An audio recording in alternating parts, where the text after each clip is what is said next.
دین کی معلومات کے لیے چینل کو سبسکرائب کریں۔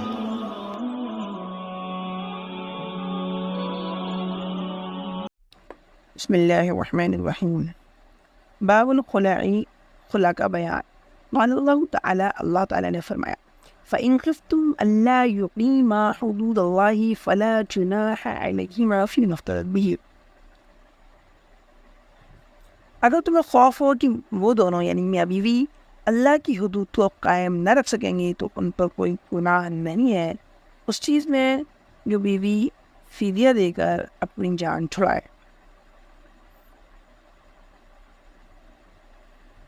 فدیہ دے کر جان چھڑانے کا مطلب یہ ہے کہ وہ شوہر کو کچھ مال دے اور کہے کہ مجھے طلاق دے دو۔ اس کو شریعت میں خلع کہتے ہیں۔ معنی الخلع، خلع کے معنی۔ الخلع لغة النزع، يقال خلعت النعل أي خلعا أي نزعته، والاسم الخلع بالضم۔ خلع کا لغت میں معنی ہے النزع، النزع معنی کھینچنا، جسے کہا جاتا ہے خلعت النعل، میں نے جوتا اتارا، یعنی اس میں کھینچا میں نے، ای نزعت یعنی اس کو میں نے کھینچا، یعنی کھینچ اتارا جاتا ہے نا۔ اور اسم جو ہوگا خلا کا وہ ہوگا الخلع ضمے کے ساتھ۔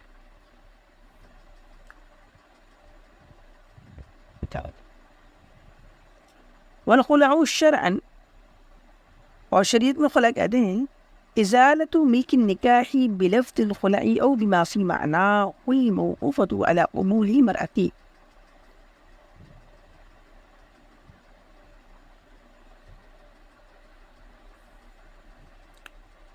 خلا یا خلا کے معنی میں کوئی بھی لفظ کے ذریعے نکاح کی ملکیت کو ختم کرنا جو کہ عورت کے قبول کرنے پر موقوف ہوتی ہے، اسے شریعت میں خلا کہتے ہیں۔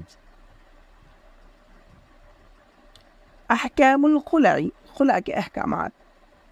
اذا وقع الخلاف بین الزوجین وخافا الا یقیما حدود اللہ ولم يرد الزوج أن يطلقها بغير شيء فلا بأس للزوجة أن تفتدي نفسها منه بمال تخلعها به، فإذا تراضيا على الخلع بمال مخصوص وقال الزوج خالعتك على مال كذا وقعت به تطليقة بائنة ولزمها المعلوم۔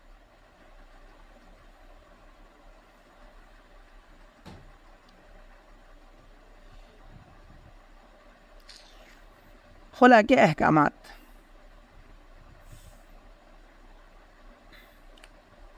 جب میاں بیوی کے درمیان اختلاف واقع ہو جائے اور انہیں ڈر ہو کہ وہ اللہ کی حدود کو قائم نہ رکھ سکیں گے اور شوہر راضی نہ ہو طلاق دینے پر بغیر کسی معاوضے کے، تو بیوی کے لیے کوئی حرج نہیں ہے اس بات میں کہ وہ شوہر سے اپنے نفس کو چھڑائے کچھ مال کے ذریعے، اس کے ذریعے وہ اس سے خلا کرے، یعنی کہ شوہر کچھ مال دے کے اس سے طلاق لے لے، اس میں بیوی پر کوئی گناہ نہیں ہے۔ تو جب دونوں راضی ہو جائیں گے مخصوص مال کے بدلے میں خلا پر، اور شوہر کہہ دے گا میں نے تجھ سے اتنے مال پر خلا کیا، تو اس کے ذریعے ایک طلاق بائنہ واقع ہو جائے گی۔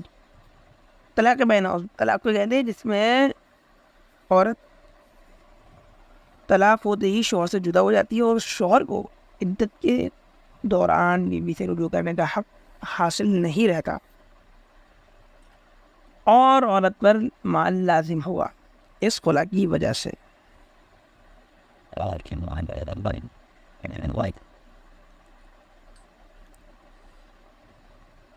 ثم إن كان النشوز من جهة الزوج فلا يحل له أن يأخذ شيئا منها بل ينبغي أن يطلقها بلا عوض لقوله تعالى وإن أردتم استبدال زوج مكان زوج وآتيتم إحداهن قنطارا فلا تأخذوا منه شيئا۔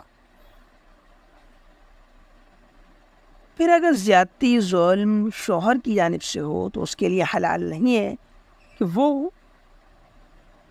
بیوی سے کچھ بھی لے، بلکہ اس کو چاہیے کہ وہ بغیر کسی عوض کے بیوی کو طلاق دے۔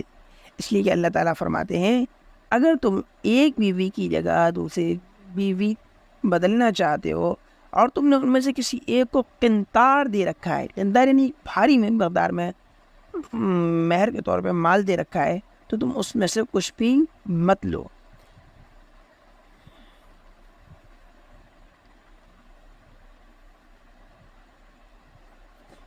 وإن كان النشوز من جهة المرأة جاز له أن يأخذ ما أعطاها مهرا وكره له أن يأخذ أكثر مما أعطاها ديانة. فأما في القضاء فإذا تخالعا على الزيادة من المهر فإنها تلزم وتؤمر المرأة بالأداء إليه. اور اگر زیادتی عورت کی جانب سے ہو تو شوہر کے لیے جائز ہے کہ وہ لے وہ چیز جو اس نے اس کو مہر میں دی ہے، یعنی مہر میں جتنا مال دیا ہے وہ واپس لینا اس کے لیے جائز ہے. اور شوہر کے لیے مکروہ ہوگا کہ دیانتاً یعنی دین کے اعتبار سے کہ وہ مہر میں دیے گئے مال سے زیادہ بیوی سے وصول کرے. جہاں تک قضاء کا تعلق ہے یعنی کورٹ کا تعلق ہے، شرعی دارالقضاء کا تعلق ہے، تو اگر مہر سے زیادہ مال پر دونوں کے درمیان میں خلا ہوا ہے تو بیوی پر وہ مال لازم ہوگا اور عورت کو حکم دیا جائے گا کہ وہ مال ادا کرے شوہر کو.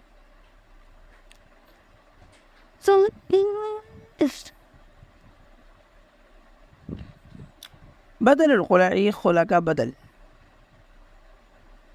وكل ما لا يجوز أن يكون مهرا لحرمته كالخمر والخنزير والميتة والدم لا يجوز أن يكون بدلا في الخلع، لكن إذا قبل الزوج ذلك في الخلع تقع الفرقة بينهما ولا شيء على المرأة.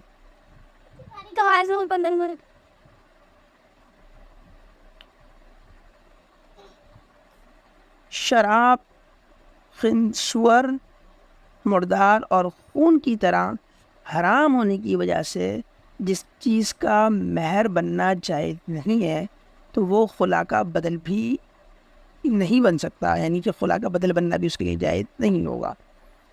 لیکن اگر شوہر نے اس چیز کو خلا میں قبول کر لیا تو دونوں کے درمیان جدائیگی واقع ہو جائے گی اور عورت پر کوئی بھی چیز دینا واجب نہیں ہوگا.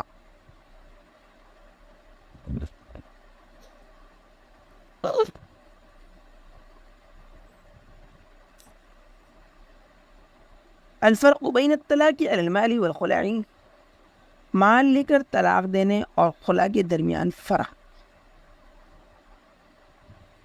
ثم الطلاق علی المال كالخلع فی الاحکام، پھر اگر کوئی مال لے کر طلاق دیتا ہے تو وہ احکامات کے سلسلے میں خلا کی طرح ہیں. فإذا طلقها على 1000 فقبلت ووقع الطلاق ولزمها 1000 وكان الطلاق بائنا كما قدمنا ذلك في الخلع. کیا اگر کسی شخص نے 1000 روپے کے بدلے میں اپنی بیوی کو طلاق دی اور بیوی نے اس بات کو قبول کیا تو طلاق واقع ہوگی اور بیوی پر 1000 روپے لازم ہوں گے اور یہ طلاق جو ہے بائن ہوگی، جیسا کہ ہم نے خلا کے بیان میں اس کو بیان کیا ہے.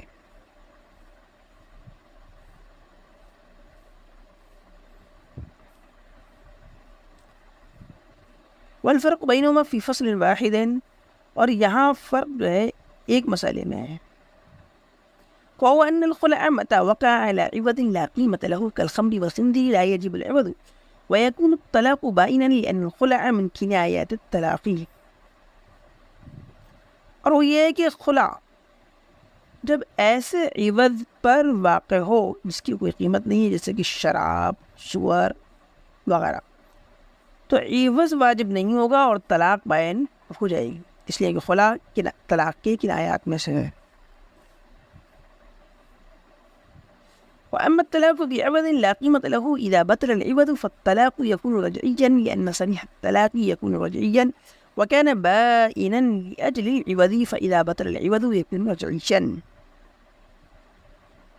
اور جہاں تک عوض کے بدلے میں طلاق دینے کا معاملہ ہے، ایسے عوض کے بدلے میں جس کی کوئی قیمت نہ ہو، تو جب عوض باطل ہو جائے گا تو طلاق رجعی مانی جائے گی، اس لیے کہ طلاق صریح رجعی ہوتی ہے. طلاق رجعی بائن اسی وقت ہوتی ہے جب کہ اس کے بدلے میں عوض لیا گیا ہو، یعنی عوض کی وجہ سے وہ بائن ہو جاتی ہے، اور جب عوض باطل ہو گیا پھر طلاق رجعی ہو جائے گی۔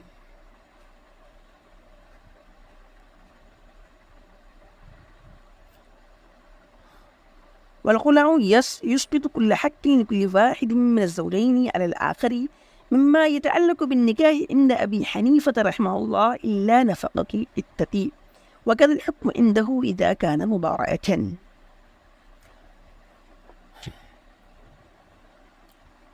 امام ابو حنیفہ رحمۃ اللہ علیہ کے نزدیک نکاح سے متعلق میاں بیوی میں سے ہر ایک کے تمام حقوق ایک دوسرے سے ختم ہو جائیں گے خلا کی وجہ سے، سوائے عدت کی نفقے کے، اور یہی حکم جو ہے اس وقت بھی ہوگا جبکہ دونوں کے درمیان مبارات ہو۔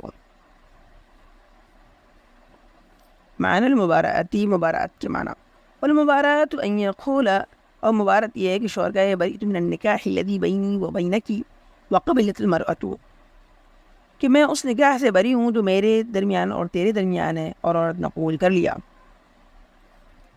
وقال ابو یوسف رحمہ اللہ المبارأة تسقط والخلع لا يسقط۔ امام ابو یوسف رحمۃ اللہ علیہ کہتے ہیں کہ مبارات کی وجہ سے میاں بیوی میں سے ہر ایک کے تمام حقوق ایک دوسرے پہ ختم ہو جاتے ہیں، لیکن خلا کی وجہ سے ختم نہیں ہوتے ہیں۔ وقال محمد رحمہ اللہ لا يسقطان الا ما سمياه۔ امام محمد رحمۃ اللہ کہتے ہیں کہ نہ خلے کی وجہ سے اور نہ ہی مبارات کی وجہ سے کوئی حق ساقط ہوتا ہے، مگر وہی حقوق ساقط ہوتے ہیں جس کو دونوں نے متعین کر لیا ہو۔